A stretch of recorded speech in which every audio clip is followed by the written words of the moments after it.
offer programs to help with the effects of COVID and other post pandemic situations like housing and food insecurity or isolation. And through this partnership, we provide educational topics that can help promote self care and resilience. And today we're going to have our speaker, Dionne Hollins, and she's going to help us to navigate the change and transition. And Dionne, you go right ahead and help us out, educate us, and I'll be back later to discuss more on this topic. Thank Thank you, you for Donna. coming. Thank You you are so much, welcome. Donna. And welcome and hello, everyone. My name is Dionne Hollins, and we are going to talk today about a very important topic, and that is navigating change and transition. And this topic is important because all of us experience change um, every day. And so it's really helpful to have the tools that you need in order to make a successful transition. So a little bit about the purpose of our talk today. So we're going to, in our time together, explore the basics of change. And then we'll also look at resiliency characteristics that can really help you with any change that you might be experiencing by the end of our session today. I would love for you to be able to have some new tools in your tool belt that will help you with any change that you're experiencing right now and any changes that you may experience in the future. So let's get started with a conversation about what change is. And so I'm sure that one of the things that you have heard is the saying that there's nothing that is sure in life except for change, nothing that's constant in life except for change. So change is constant, it is all around us, and it can happen at any moment. And so we have to be prepared for change. The next thing, when you think about change, change can be complex. Sometimes change can be something that is a very small change, or it can be a very big change. And so we have to be prepared for any kind of change that we may have. The next thing is change can be ambiguous. So change can be unclear, and there can be a lot of uncertainty when change happens. And then lastly, change can be emotional. Sometimes we might have a reaction to change as we maybe experience a loss. And that can happen. Maybe let's say if we move to a new city or a new town and we're leaving behind friends and family, and so change can be emotional. Now, change can also generate questions. So when you're in the midst of a change, you might have certain questions that come to mind.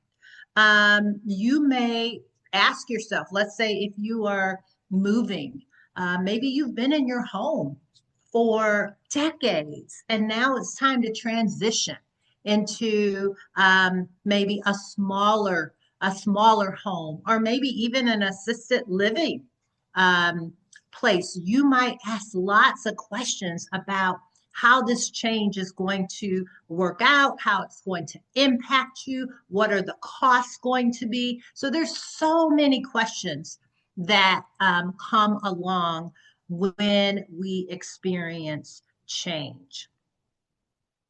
And so I would like for you to consider right now, what change are you currently experiencing?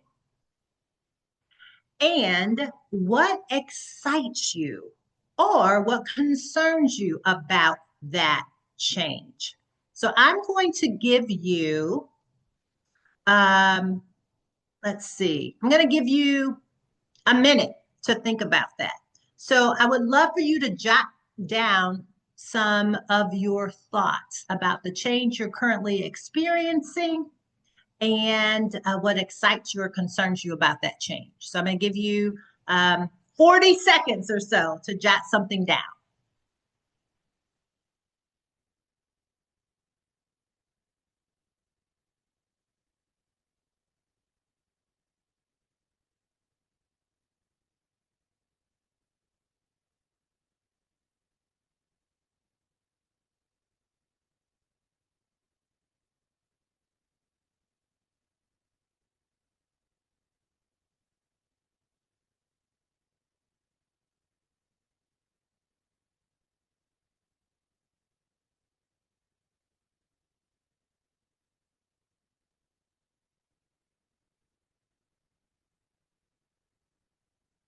All right. So hopefully you had a chance to think about a change that is happening for you right now, and then your feelings, your thoughts around that change. So we're going to move on now, and we're going to look at the change reaction process. So when we experience a change, there are certain things that happen to us emotionally, and there are certain things that we experience when we are going through a particular change. And it's really helpful if we are aware of where we are and the change reaction process. So let's take a look at what is known as a change curve. And we're going to look at the different things that we go through when we experience change.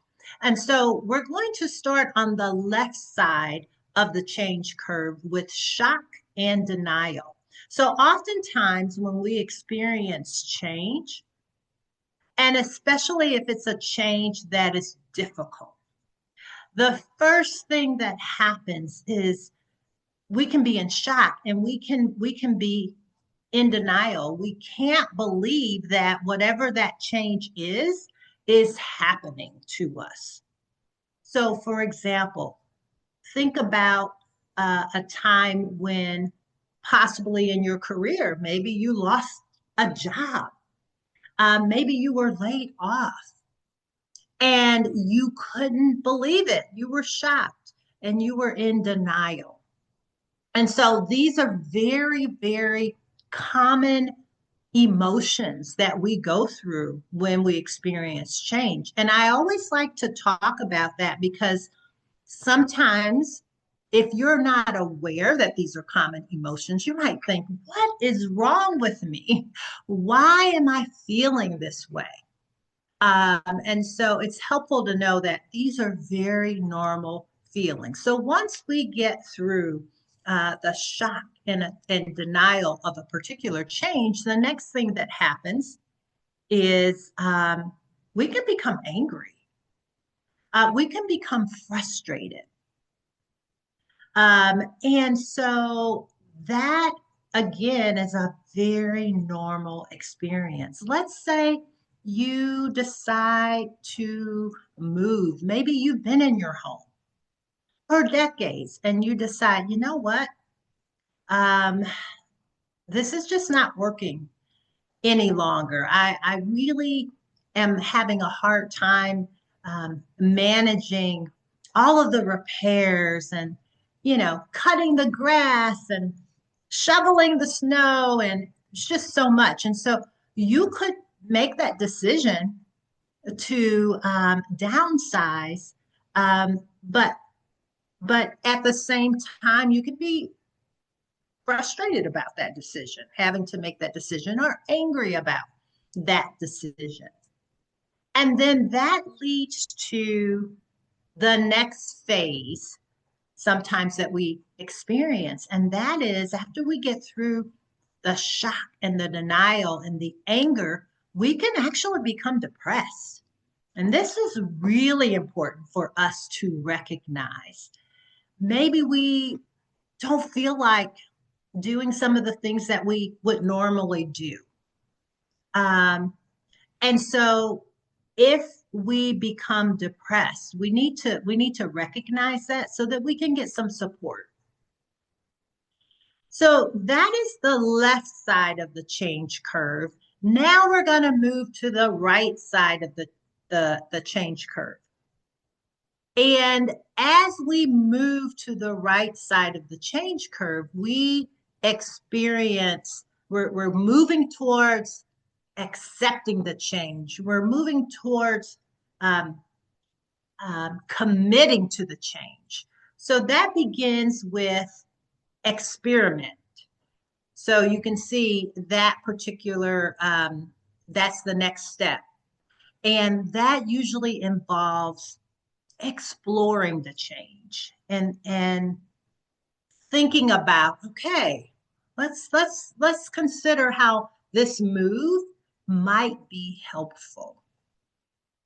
Because before, on the left side of the change curve, when you were in shock and denial and you were angry or depressed, you could not even think about or consider how the change might benefit you.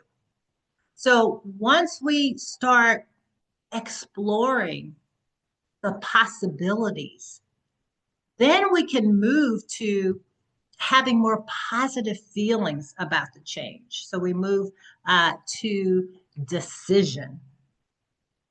And so that is really going to help us as we move to decision and really thinking about, okay, this actually might work.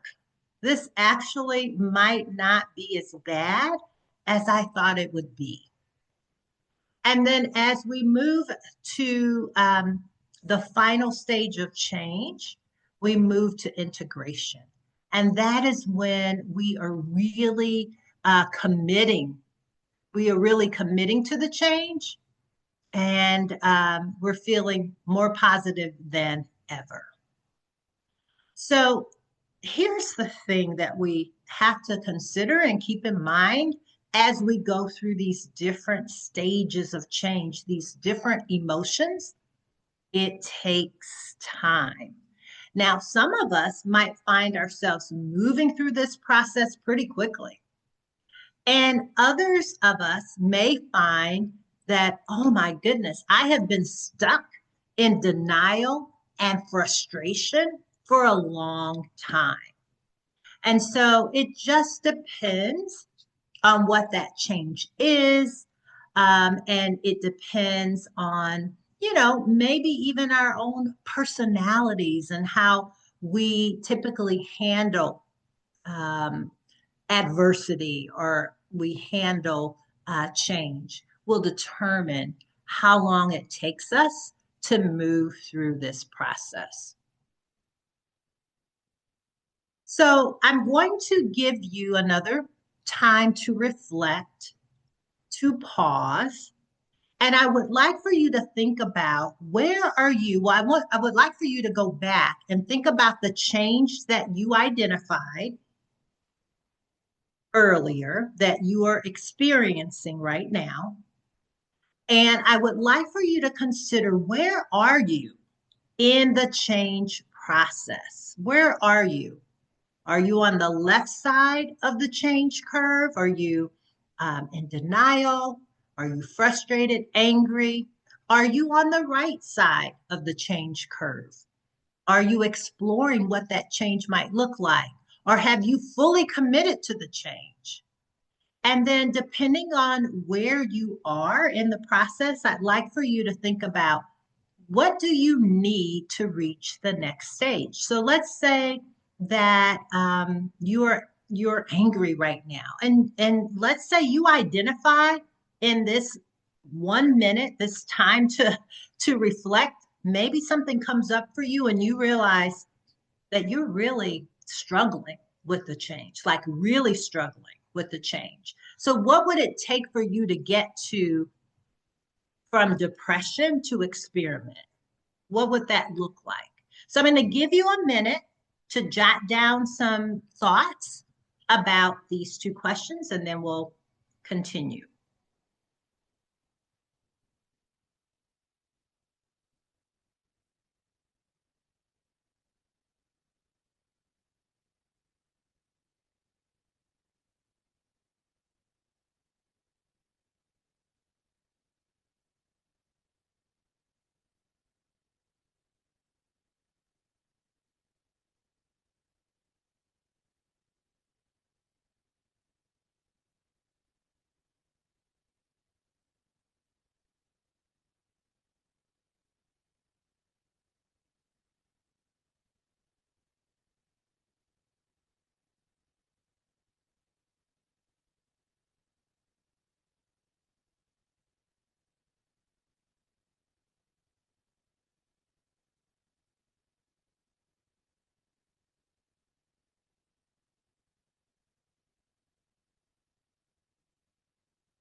Sound effects are pretty cool, right?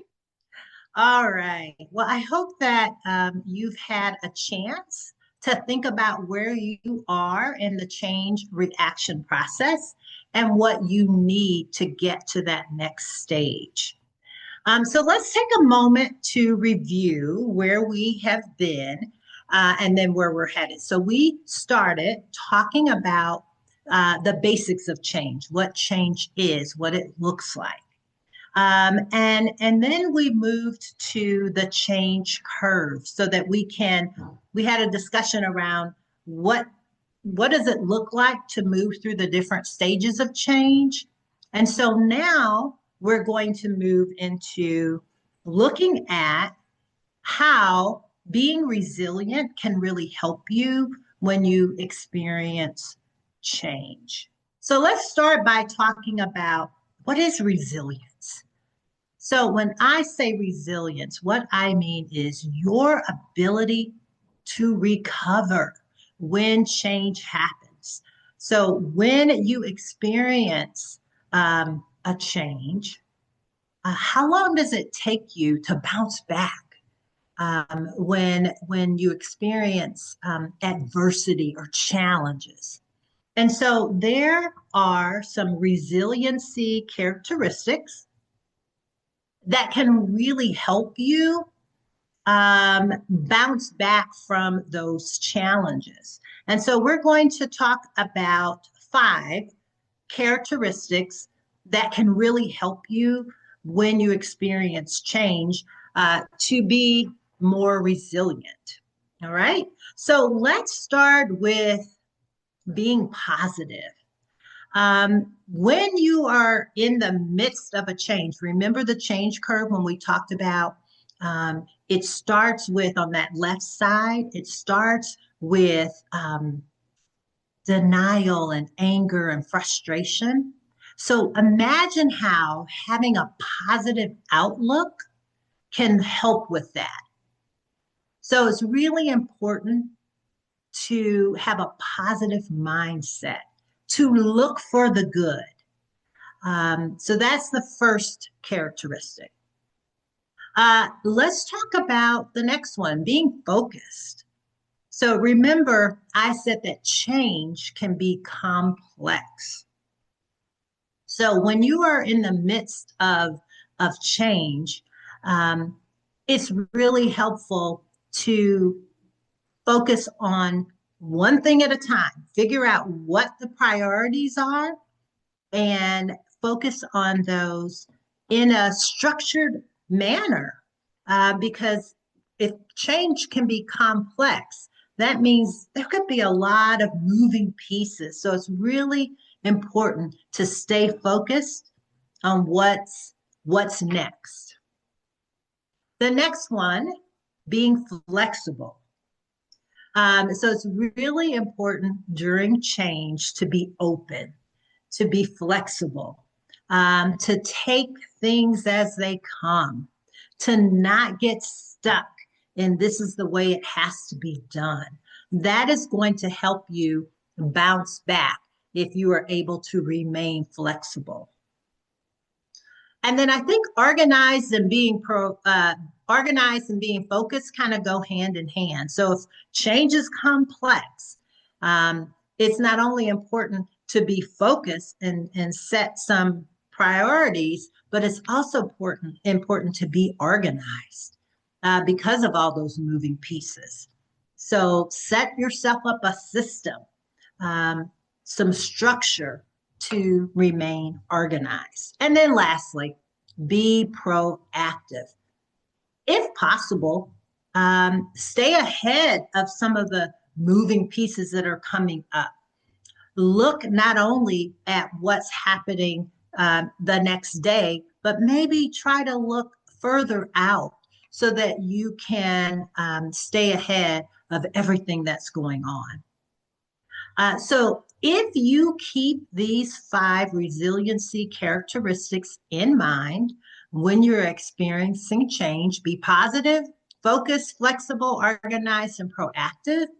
That recovery time that we talked about, the time that it takes you to bounce back from all of those emotions on the left side of the change curve, then you're going to be more successful in navigating that change.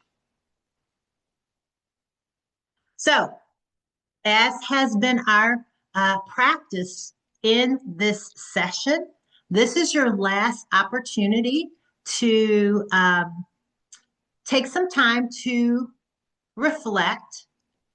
And I have 2 final questions for you to consider. So, as you look at the change process and you think about these resiliency characteristics, which characteristic would you consider a strength?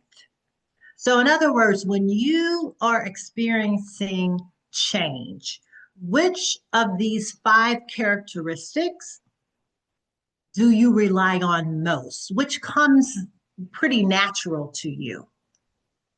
And why do you think that is? And secondly, which characteristic would you like to further develop? So think of the characteristic that is most challenging for you. Which one of these would you like to further develop? And what would it look like to improve when it comes to that particular characteristic? So I'm going to give you a minute to think about these 2 questions, and then we will come back together.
All right. Well, let's talk about 3 things that are critical during times of change.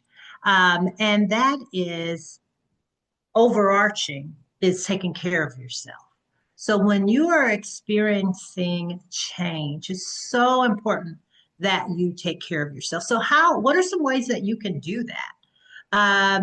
Ask questions. Remember, I said, when change happens, there are a lot of questions that go along with something that is changing in your life. So make sure that you ask questions, lots of questions.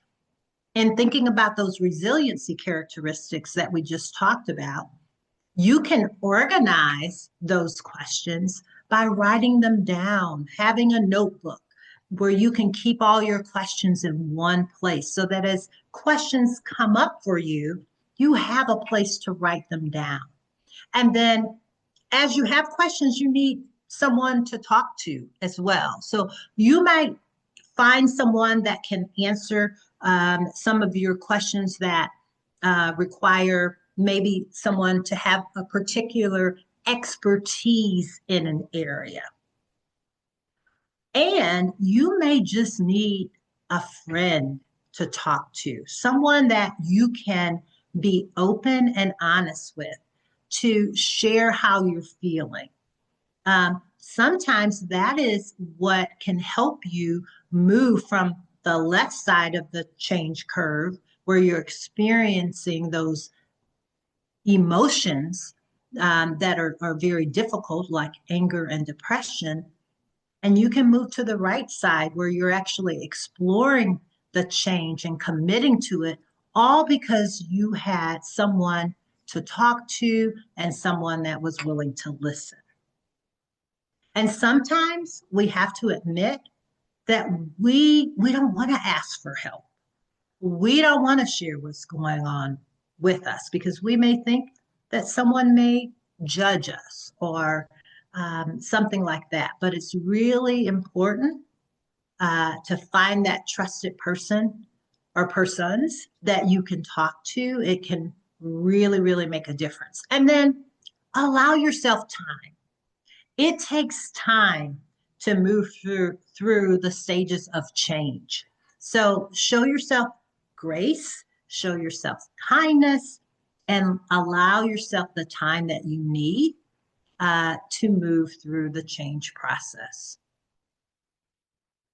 So one of the things that before we talk about what you learned today, I wanted to share a little bit about my business, Helpful Payment Solutions. So one of the changes that sometimes people experience is the change from being very involved with managing, paying their monthly bills to feeling like, you know what, this feels overwhelming. There's all these different platforms to pay my bills on, and it's just pretty overwhelming. And this is a change that I think would be good for me. I don't want to handle this anymore. And so that's where Helpful Payment Solutions comes in by taking the stress away from paying and managing the bills on a monthly basis. And so what the benefits are, well, number one, having someone take that over for you can relieve a lot of stress. It can also save you money by avoiding late fees. And then also by, in addition to that, just by making sure that you are not having to experience other things that can be challenging. Sometimes people that no longer want to manage their bills, they have someone to step in to help them, maybe a friend or a caregiver. And sometimes that doesn't work out or turn out very well. So Helpful Payment Solutions is a company that is insured, bonded, licensed, and can be that neutral person or company that can help with that. So, Donna, if you are around, if there are any questions, I would love to hear from you. When we had an opportunity to take those moments to reflect, we had 3 different opportunities. I'd love to hear if anyone would like to share a change that you're experiencing, where you are on the change curve, and what resiliency characteristics you rely on or you feel are helpful. Or if there's anything else that you would like to share regarding what you learned today or questions that you might have. Well, again, thank you, Miss Dion. Let's take a look here. I don't have any questions right now in the chat, but Okay. I know one in particular. I was actually, well, let's see here. Hold on. May have another question, and then I can get to mine. Okay. So what I was going to say, when you had the slide up, you asked about the question. You said some things that you are trying to work on or have been working on, Mhm. and what were your strengths, things like that. Me personally, I ended up, I'm like, wow, that's good. So I'm just looking at each one of the little bubbles that you had, right? And I'm like, okay, Yes. I think the one that's saying organized, that's probably me. Maybe a strong suit, and then trying to remember each one of them. Um, I can go back for you okay, go back. right There you there. go. Thank you. Help my brain out a little bit. And then the one to being flexible, I'm like, okay, flexible. So each one I'm looking at, right? I'm thinking like, okay, but proactive, I may not be such a proactive person.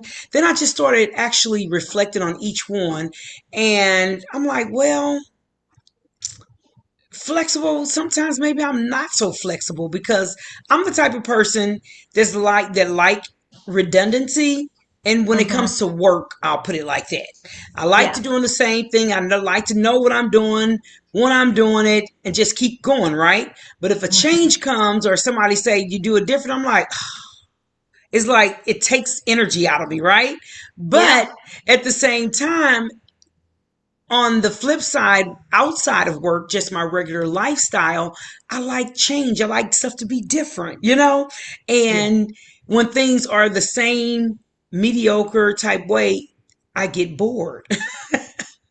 So I guess I'm like 50-50 on that. It just depends on the situation or the circumstance. But as Hmm. far as my strong suit, I ended up coming up with, and then I was thinking about being positive. I'm like, yeah, because I think I'm a pretty positive person. I like to encourage people and things, right? But then Yeah. sometimes just depends on who the situation actually, I guess, reflects or who it involves.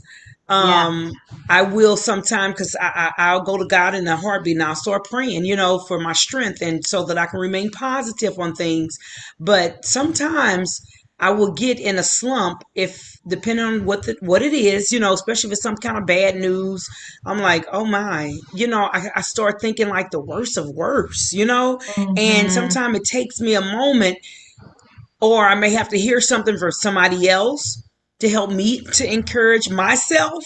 And then I'm like, okay, I got to think positive about this. I just can't keep on thinking the worst of everything because it takes over me. How can I be strong for somebody else if I'm thinking all these negative things? It's taking over me. So I'm like, well, maybe that's not my strong suit.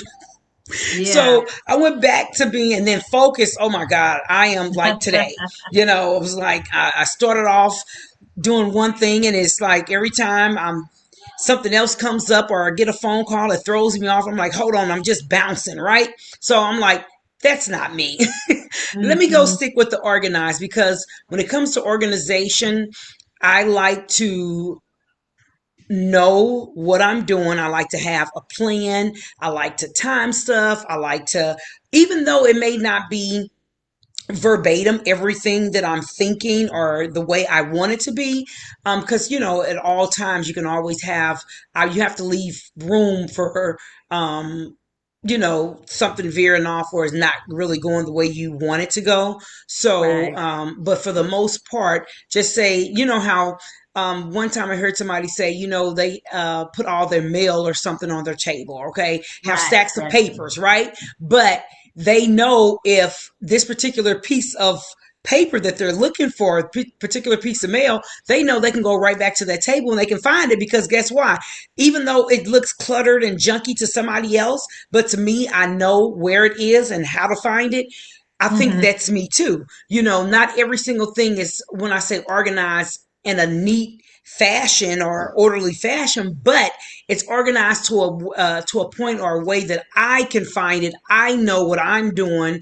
It helps me to stay on track because I know where to find this or where to go get that from or what I've done with this to help me. So to me, I then think that organization probably is one of my stronger suits because, Hmm. again, I just like to know what I'm going for. I like to have things planned and I like to have things in an orderly fashion. I'm not one of those people just say, let's just wing it. I don't like Right, winging it. Look, I don't like right, winging it. right, right. What did you think about the let me see if I can go back to the change curve. What did you think about this? Have you ever um looked at this before? I have not before today. And I think that Okay. was a great thing. And again, even seeing that, I'm like, okay, I think that's a really good way of putting it because I think a lot of people actually go through this type of thing. Mhm. And Yeah. I was just telling somebody recently, I'm like, okay, the first step to, getting out of your slump or, to making a change, sometimes we go through that denial stage, that most Yes. definitely is so. And once you come to the realization of things, this is probably true, my life or my situation, this is what it is, not saying that you have to stay there. And that's Right. when you see it going back up because at that point, after you go through the shock and the denial, being frustrated, angry, mad, you sometimes even go, you use so much energy doing that stuff that it actually wears down on you. And then that's when you get into the depression stage or mode. Hmm. And then after so much amount of time, either people encouraging you, you encouraging yourself, something that you can get out of that slump, you will be able to see yourself rising up again, and then that's when the flip side of the other end of the spectrum where you start having your experiment, decision making, you can integrate the new you, the new change, the Yeah. new Yeah. whatever it is that you need to receive and be receptive to act on it. So I think that was a great, great, great example here, this template. Yes, I love Yeah. it. Yeah. Well, that's great. I hope that your listeners found it to be helpful as well. And then I do really want to encourage them to make sure they're taking care of themselves because change can be Yes. hard. I mean, it can really Yes. be hard, especially if you're going it alone. And so we definitely want to make sure that we're talking to someone and we're showing ourselves grace and kindness. And all of these things are critical to have a successful transition. Yes, absolutely. Making sure I don't see anything else here before we get off. Okay. And I'm glad again, helpful payment solutions to your time and effort today to help us get this word out to people because this is something very beneficial. I think at any age, even though our mass market are the seniors or those with a disability, but even not just them, but it may be their caretakers or their family members that may be able to benefit from this. And I'm hoping that somebody will see this and it really encourages them to move Yes. forward. And if they need that extra help, please reach Hmm. out to Miss Dionne Yes. Hollins because, as you can see, she's very educated in what she does and she's a great encourager. And so I don't think you'll go wrong at all reaching out to her. So please feel free. And if for some reason you can't get a hold of her, get in contact with me or somebody here at Aging Advantage so we can for sure put you in contact with Miss Dionne. Okay. Thank you guys for your time. Anything else, Dionne, before we No, close I out? hope Okay. everyone has a wonderful holiday season. Yes, that will be great. I'm hoping so too. Again, thank everybody for your time and opportunity. And of course, it'll be listed on our YouTube channel as well, so they can always go back and to review it. Okay. So again, thanks everybody. And tomorrow we'll be back. at 11:30 with another ARPA talk. We'll see you soon. Bye. Have a great day, everybody.